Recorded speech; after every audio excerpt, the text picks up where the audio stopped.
Hi friends. Stock மார்க்கெட்னு சொன்னாவே எல்லாருமே என்ன சொல்றாங்க, அது ஏமாத்துற வேலை, ரிஸ்க் அதிகமா இருக்கு அப்படின்னு தான் சொல்றாங்க.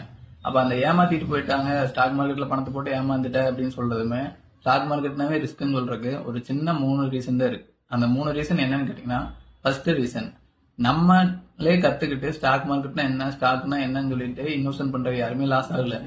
யாரு லாஸ் ஆயிருக்காங்கன்னா, நம்ம காசு ஒரு 5 லட்சம் 10 லட்சம் கொண்டு அடுத்த கையில கொடுத்து எனக்கு மாசம் மாசம் ட்ரேட் பண்ணி காசு கொடுங்க அப்படின்னு சொல்லி ஏமாந்துட்டாங்க.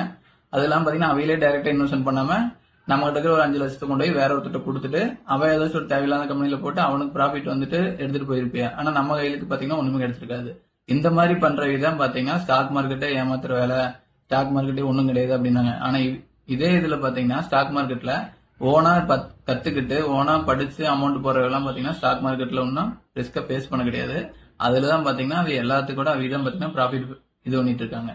ரெண்டாவது ரீசன் என்ன கேட்டீங்கன்னா இன்ட்ராடே. இன்ட்ராடேல என்ன ஒரு ரிஸ்க் இருக்குன்னு கேட்டீங்கன்னா, இன்ட்ராடேங்கிறதே பாத்தீங்கன்னா ஃபர்ஸ்ட் என்ன தெரியுங்களா, கேம்லிங்னா அது ஒரு சூதாட்டம், அதாவது பெட்டு கட்டுறது. இன்ட்ராடே பொறுத்த வரைக்கும் என்னன்னா, இன்னைக்கு மார்க்கெட் மேல போகுது இல்ல மார்க்கெட் கீழே வருதுன்னு சொல்லி பெட்டு கட்டுறது. இப்ப பெட்ல என்ன ரெண்டு தான் இருக்கு, ஒருத்தர் தோக்கணும் ஒருத்தர் ஜெயிக்கணும். அப்ப நம்ம டோக்கரோக்க பெட்டு கட்டுறோமா ஜெயிக்கிறோக்க பெட்டு கட்டுறோமாங்கிறது நமக்கு 99% கண்டுபிடிக்கவே முடியாது. இது எல்லாமே பாத்தீங்கன்னா லக்க பேஸ் பண்ணி தான் இருக்கு.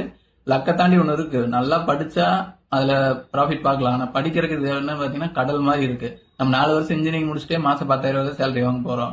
ஆனா இந்த ஸ்டாக் மார்க்கெட்ல மாசம் 10,000 ரூபாய் இன்கம் வாங்கணும்னா அப்ப எவ்வளவு படிக்கணும்னு யோசிச்சு பாருங்க. ஏன்னா ஸ்டாக் மார்க்கெட்டுங்கிறது ஒரு பெரிய கடல். அதுல போய் தயவு செஞ்சு இன்ட்ராடே பண்ணாதீங்க. இன்ட்ராடே பண்ற எல்லாமே பாத்தீங்கன்னா 99% லாஸ்ல தான் போய் நிக்கிறாங்க. 1% ப்ராஃபிட்ல இருக்கிறாங்க. அவையில யாருன்னு கேட்டீங்கன்னா பெரிய பெரிய இன்வெஸ்டர், இப்போ எல்ஐசி இந்த மாதிரி கம்பெனி எல்லாமே பாத்தீங்கன்னா பல்கா இன்வெஸ்ட் பண்றாங்க.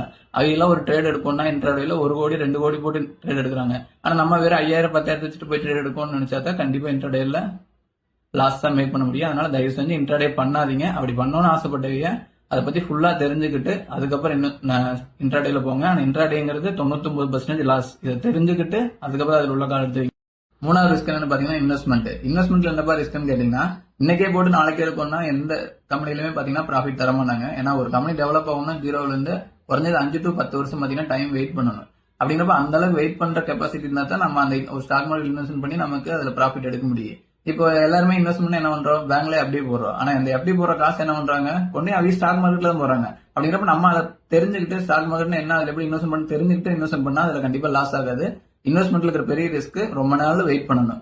இந்த மாதிரி ஸ்டாக் மார்க்கெட்ல இந்த 3 விஷயத்தினால ஏதாச்சும் உங்க ஃப்ரெண்ட்ஸ் லாஸ் ஆயிருக்காங்க, இல்ல ஸ்டாக் மார்க்கெட்டே ஃப்ராடு, ஸ்டாக் மார்க்கெட்டே ஏமாத்துறதுன்னு சொல்லுவாங்க பாத்தீங்கன்னா, அந்த ஃப்ரெண்ட்ஸ் இந்த வீடியோ ஷேர் பண்ணிவிட்டு ஸ்டாக் மார்க்கெட்டை பத்தி தெரிஞ்சுக்கிட்டு உள்ள வந்தா அது லாஸ் இல்ல அப்படின்னு மாதிரி ரிஸ்க் இல்லைன்னு சொல்லி புரியுவீங்க. Okay friends, by.